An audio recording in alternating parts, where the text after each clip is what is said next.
Assalamualaikum warahmatullahi wabarakatuh. Alhamdulillahirabbil alamin. Assalatu wassalamu ala asrofil anbiya wal mursalin wa ala alihi washabihi ajmain. Amma ba'du. Pertama-tama kita ucapkan puji syukur kepada Allah Subhanahu wa taala yang telah memberikan kita beribu-ribu nikmat.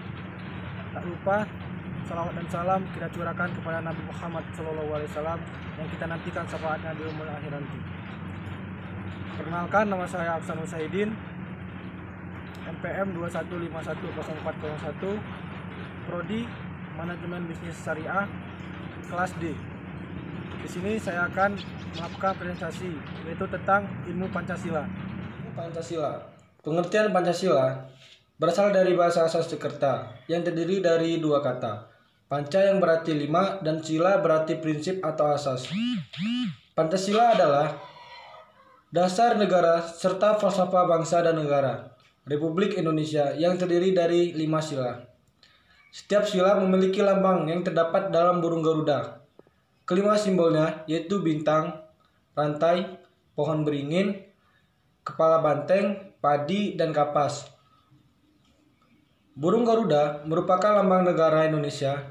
Dalam lambang itu terdapat perisai berbentuk jantung yang digantung menggunakan rantai pada leher Garuda dan semboyan Bhinneka Tunggal Ika yang tertulis pada pita yang dicengkeramkan oleh Garuda. Pengertian menurut para ahli. Menurut Insinyur Soekarno, Pancasila merupakan isi jiwa bangsa Indonesia yang turun-temurun berabad-abad terpendam bisu oleh kebudayaan Barat. Menurut Muhammad Yamin, Pancasila berasal dari kata panca yang berarti lima dan sila yang berarti sendi atau dasar atau peraturan tingkah laku yang penting dan baik. Menurut Montenegro, Pancasila adalah dasar falsafah dan ideologi negara yang diharapkan menjadi pandangan hidup bangsa Indonesia sebagai dasar pemersatuan.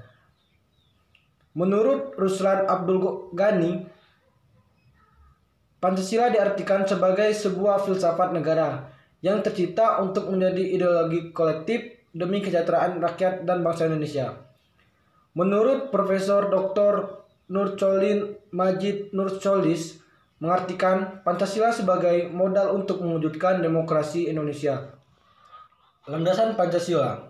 Landasan historis adalah fakta-fakta sejarah yang dijadikan dasar bagi pengembangan pendidikan Pancasila, baik menyangkut formulasi tujuan, pengembangan materi, rancangan modal pembelajaran, dan evolusinya. Landasan kultural adalah pengembangan pendidikan Pancasila didasarkan atas nilai-nilai yang diagungkan dan karenanya disepakati dalam kehidupan nasional. Landasan yuridis menyangkut aturan perundang-undangan yang mendasari pelaksanaan pendidikan Pancasila. Landasan filosofi adalah penggunaan hasil-hasil pemikiran filsafat Pancasila untuk mengembangkan pendidikan Pancasila. Pancasila sebagai sistem filsafat dan sebagai sistem etika.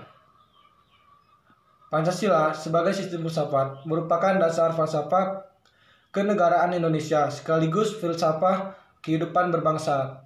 Pancasila mengandung nilai kearifan lokal yang sudah ada di masyarakat sejak lama. Makna Pancasila sebagai sistem falsafah. Filsafat dapat diartikan sebagai pandangan hidup seseorang atau kelompok yang merupakan konsep dasar dari kehidupan yang dicita-citakan. Ciri-ciri sistem filsafat Pancasila.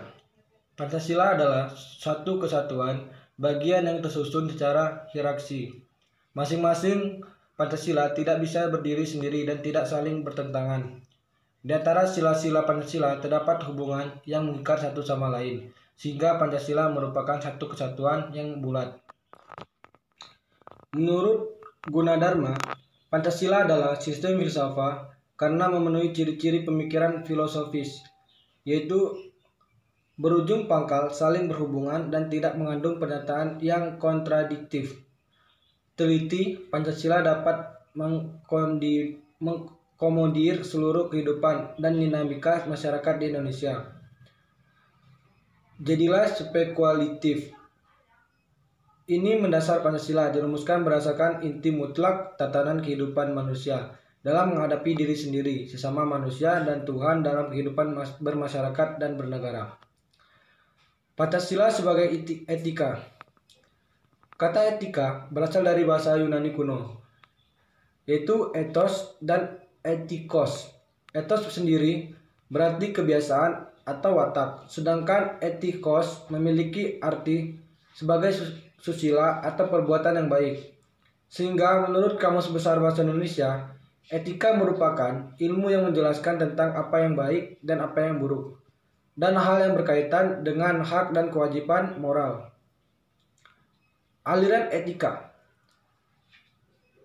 yaitu etika keutamaan atau etika kebijakan, etika teologi, dan etika deontologi. Pancasila sebagai ideologi dan paradigma dalam pembangunan nasional.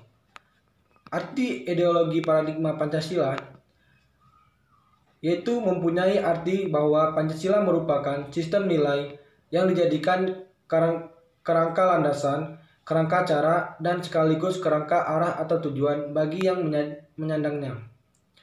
Istilah paradigma pada mulanya dipakai dalam bidang filsafat, ilmu pengetahuan.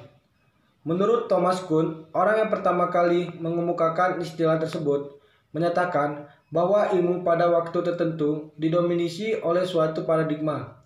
Paradigma adalah pandangan mendasar dari para ilmuwan tentang apa yang menjadi pokok persoalan suatu cabang ilmu pengetahuan. Adapun berbagai bidang yang menyandang Pancasila sebagai paradigma pembangunan. Pancasila sebagai paradigma pembangunan bidang ekonomi.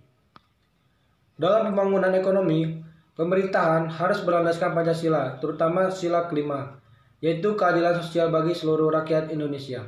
Dengan pijakan ekonomi kerakyatan, kebijakan ekonomi harus ditujukan sebesar-besarnya untuk kemakmuran rakyat. Pancasila sebagai paradigma pembangunan bidang politik.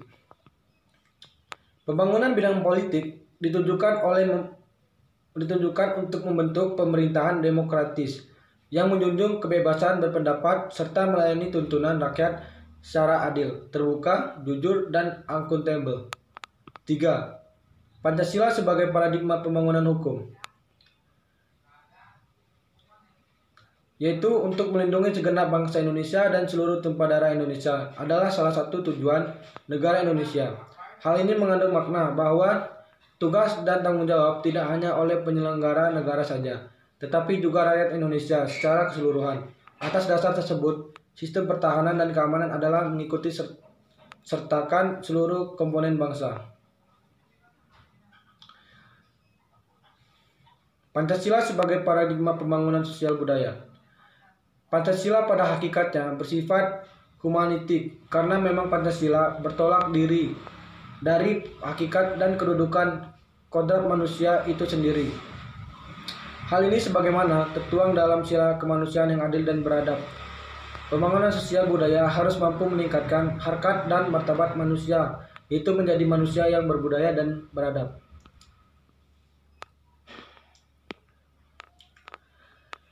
Pancasila sebagai pembangunan kehidupan umat beragama. Bangsa Indonesia sejak dulu dikenal dengan bangsa yang ramah dan santun. Bahkan predikat ini menjadi cerminan kepribadian bangsa kita di mata dunia internasional.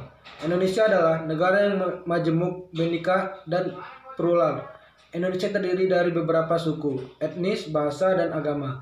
Namun terjalin kerja bersama guna meraih dan mengisi kemerdekaan Republik Indonesia kita. Paradigma toleransi antar umat beragama guna terciptanya kerukunan umat beragama. Perspektif Piagam Madinah pada intinya adalah semua umat Islam meskipun terdiri dari banyak suku merupakan satu komunitas. Hubungan antara sesama anggota komunitas Islam dan antara komunitas Islam dan komunitas lainnya. Itu saja yang saya presentasikan. Kurang lebihnya saya mohon maaf. Saya akhiri. Wassalamualaikum warahmatullahi wabarakatuh.